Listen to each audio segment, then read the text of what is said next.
High, সবাই কেমন আছো? জানি সবাই ভালো আছো। আমার তো কোনো রিলসও হচ্ছে না, ব্লগসও হচ্ছে না। শরীরটা এতটাই খারাপ, কোনো কিছু শুধু ল্যাদ খাচ্ছি শুয়ে শুয়ে, আর কিচ্ছু ভালো লাগছে না। তা আজকে ভাবছি কিছু তোমাদের সাথে শেয়ার করি।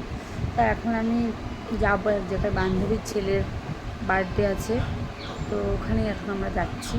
তারপর রেডি হব, তাই ভাবছি এইটুকু একটু শেয়ার করি আজকে তোমাদের সাথে।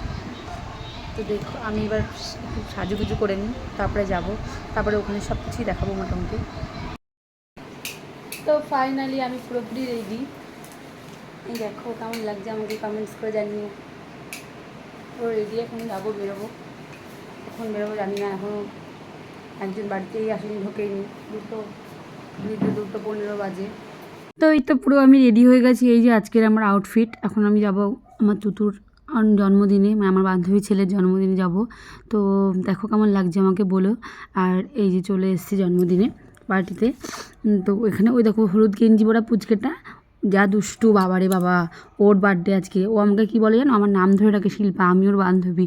ও আমাকে কোনো সম্মান দেয় না, কিছুই না। ও শুধু আমাকে ডাকবে শিল্পা শিল্পা, এভাবে ডাকবে। কিন্তু আমার খুব ভালো লাগে, ভীষণ মায়া।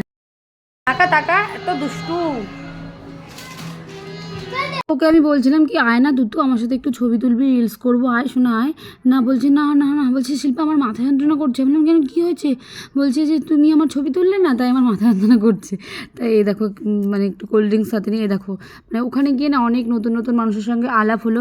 আর যার সঙ্গে আমার মানে যার জন্য যাওয়া, রিম্পা আমার বান্ধবী, যার ছেলের বাড়ি থেকে, তার সঙ্গেই আমি কোনো শ্যুট নিতে পারিনি, কারণ যার বাড়ির অনুষ্ঠান সে তো ভীষণ ব্যস্ত থাকে। কিন্তু ওর মানে ওর কত রিলেটিভ আছে, ওর বন্ধু বান্ধব, ওর অনেক মানুষের সাথে আলাপ হলো। ভীষণই ভালো লাগলো, সবাই খুব ভালো, মানে খুবই ভালো লাগলো গিয়ে।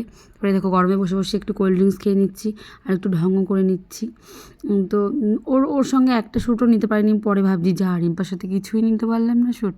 তো যাই হোক, এই দেখো খেতে বসে পড়েছি। তো খাওয়াতে তো অনেক কিছু ছিল মেনুতে, আজকে ভীষণ অনেক কিছু ছিল, তো সব তো খেতে পারিনি। আর ফোন, মানে খাবো না আমি ব্লগস করব, মানে শ্যুটগুলো নেব, আমি তাই বুঝতে পারছিলাম না। তো যেইটুকু পেরেছি নিয়েছি। এক হাতে ফোন নিয়ে আর কতটুকুই বা করা যায়। তো এক হাতে ফোন নিয়েছিলাম, আর এক হাতে খাচ্ছিলাম। তো এইভাবে হয়, কোনো স্ট্যান্ড ছিল না, সেলফি স্ট্যান্ড, মানে কিছুই ছিল না। যাই হোক, এইভাবে যে যতটুকু পেরেছি করেছি, সবাইকে যেইটুকু পেরেছি দেখিয়েছি। তারা মেনুতে অনেক কিছু ছিল, আমি সব ভুলে গেছি, শুধু মাটন খেয়েছি এটুকু মনে আছে। আর কী মাছ হয়েছে জানি না, পরে আমি রিম্পার থেকে জিজ্ঞেস করে নেবো, কারণ আমার ভুলে গেছি, আমার মাথায় কিছু নেই। তো খাওয়া দাওয়া কমপ্লিট করে বাড়ি চলে এসেছি। ওইসব শ্যুট দেখাতে পারিনি, কারণ যা বৃষ্টি হচ্ছিলো, বাড়িতে আসার সময় ভীষণ বৃষ্টি হচ্ছিলো। তো বাড়িতে এসে আমি আর শ্যুট নিতে পারিনি। তো যেহেতু আজকে রথেও যেতে পারলাম না, দড়িও টানতে পারলাম না, তাই বাড়িতে এসে দেখি বাড়ির সামনে দিয়ে আমার রথ যাচ্ছে। তো একটু দড়িটাও টেনে নিলাম, ঠাকুরকে একটু প্রণাম করে নিলাম। তো ভালো লাগলে লাইক কমেন্ট শেয়ার করো। Thanks for watching. কেমন লাগলো জানিও।